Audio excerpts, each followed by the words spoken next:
సర్వం శివమయం. హిందువుల పండుగలలో సంక్రాంతి తర్వాత వచ్చే ముఖ్యమైన పండుగ మహాశివరాత్రి.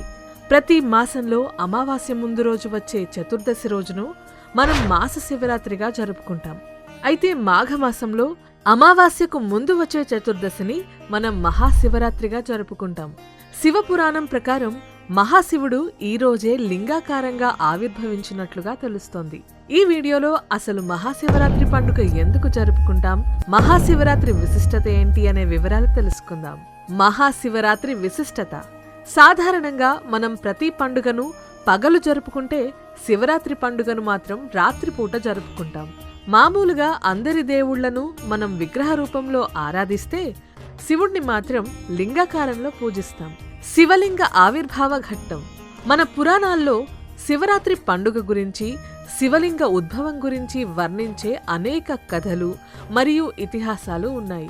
వ్యాస మహర్షి రచించిన శివ పురాణం ప్రకారం ఒకానొక సమయంలో బ్రహ్మ విష్ణువులలో ఎవరు గొప్ప అనే చర్చ మొదలైంది. చర్చగా మొదలైన ఈ విషయం చిలికి చిలికి గాలివానైంది.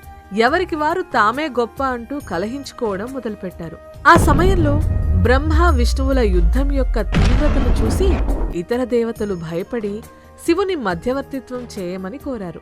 వారి పోరాటం వ్యర్థమని తెలియచెప్పడానికి శివుడు బ్రహ్మ మరియు విష్ణువు మధ్యలో ఒక అగ్నిస్తంభంలాగా లింగాకారంలో ఆవిర్భవించాడు. అప్పుడు మహేశ్వరుడు బ్రహ్మ విష్ణువులకు ఒక పరీక్ష పెట్టాడు. ఎవరైతే ఈ అగ్నిస్తంభం ఆది అంతాలను కనిపెడతారో వారే గొప్పవారని శివుడు చెప్తాడు. అప్పుడు బ్రహ్మ హంస రూపంలో అగ్నిస్తంభం అంతాన్ని కనుగొనడానికి పైకి, విష్ణువు వరాహ రూపంలో అగ్నిస్తంభం మొదలును కనుగొనడానికి కిందికి వెళ్లారు. కాని వారు ఆ స్తంభం యొక్క ఆదిని కాని అంతాన్ని కాని కనుగొనలేకపోయారు. వారు వేల మైళ్ల దూరంలో ప్రయాణించినా కూడా ఆద్యాంతాలను కనుగొనలేదు.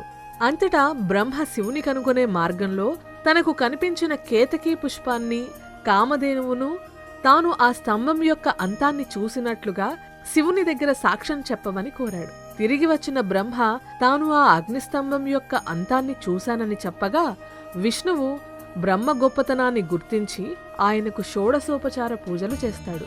అగ్నిస్తంభం అంతాన్ని బ్రహ్మ చూశాడని చెప్పిన కేతకీ పుష్పాన్ని, కామధేనువును శివుడు వివరం అడగగా బ్రహ్మ అగ్నిస్తంభం అంతాన్ని చూడడం నిజమేనని మొగలి పువ్వు చెప్తుంది. కామధేనువు మాత్రం బ్రహ్మ అగ్నిస్తంభం అంతం చూడడం నిజమేనని తల ఊపి నిజం కాదని తోకను అడ్డంగా ఊపింది. జరిగిన మోసాన్ని తెలుసుకున్న శివుడు కోపోద్రిక్తుడైనాడు. మోసం చేసిన బ్రహ్మను శిక్షించడం కోసం శివుడు అగ్నిలింగ స్వరూపం నుండి సాకారమైన శివుడిగా ప్రత్యక్షమవుతాడు. అది చూసిన విష్ణువు, బ్రహ్మ సాకారుడైన శివునకు నమస్కరిస్తారు. శివుడు విష్ణువు సత్యవాక్యానికి సంతసించి ఇక నుండి తనతో సమానమైన పూజా కైంకర్యాలు విష్ణువు అందుకొంటాడని, విష్ణువుకి ప్రత్యేకంగా క్షేత్రాలు ఉంటాయని ఆశీర్వదిస్తాడు. ఆ సమయంలో శివుడు కోపంతో బ్రహ్మ అబద్ధం చెప్పినందుకు శిక్ష విధించెను. ఆనాటి నుంచి ఎవరూ బ్రహ్మను పూజించరని, బ్రహ్మకు అసలు ఆలయాలే ఉండవని శివుడు శాపం ఇచ్చెను. అందుకే బ్రహ్మ ఆలయాలు కాని పూజలు కాని ఉండవు. అబద్ధపు సాక్ష్యం చెప్పినందుకు కోపోద్రిక్తుడైన శివుడు ఆనాటి నుంచి మొగలి పువ్వుకి పూజార్హత లేదని, అలాగే గోవుకు తోకకు మాత్రమే పూజ ఉంటుందని శపిస్తాడు. లింగోద్భవ కాలం: ఇలా పరమశివుడు అర్ధరాత్రి సమయంలో అగ్నిస్తంభంలా లింగాకారంలో ఆవిర్భవించిన మాఘ బహుళ చతుర్దశి రోజును మహాశివరాత్రిగా జరుపుకుంటాం.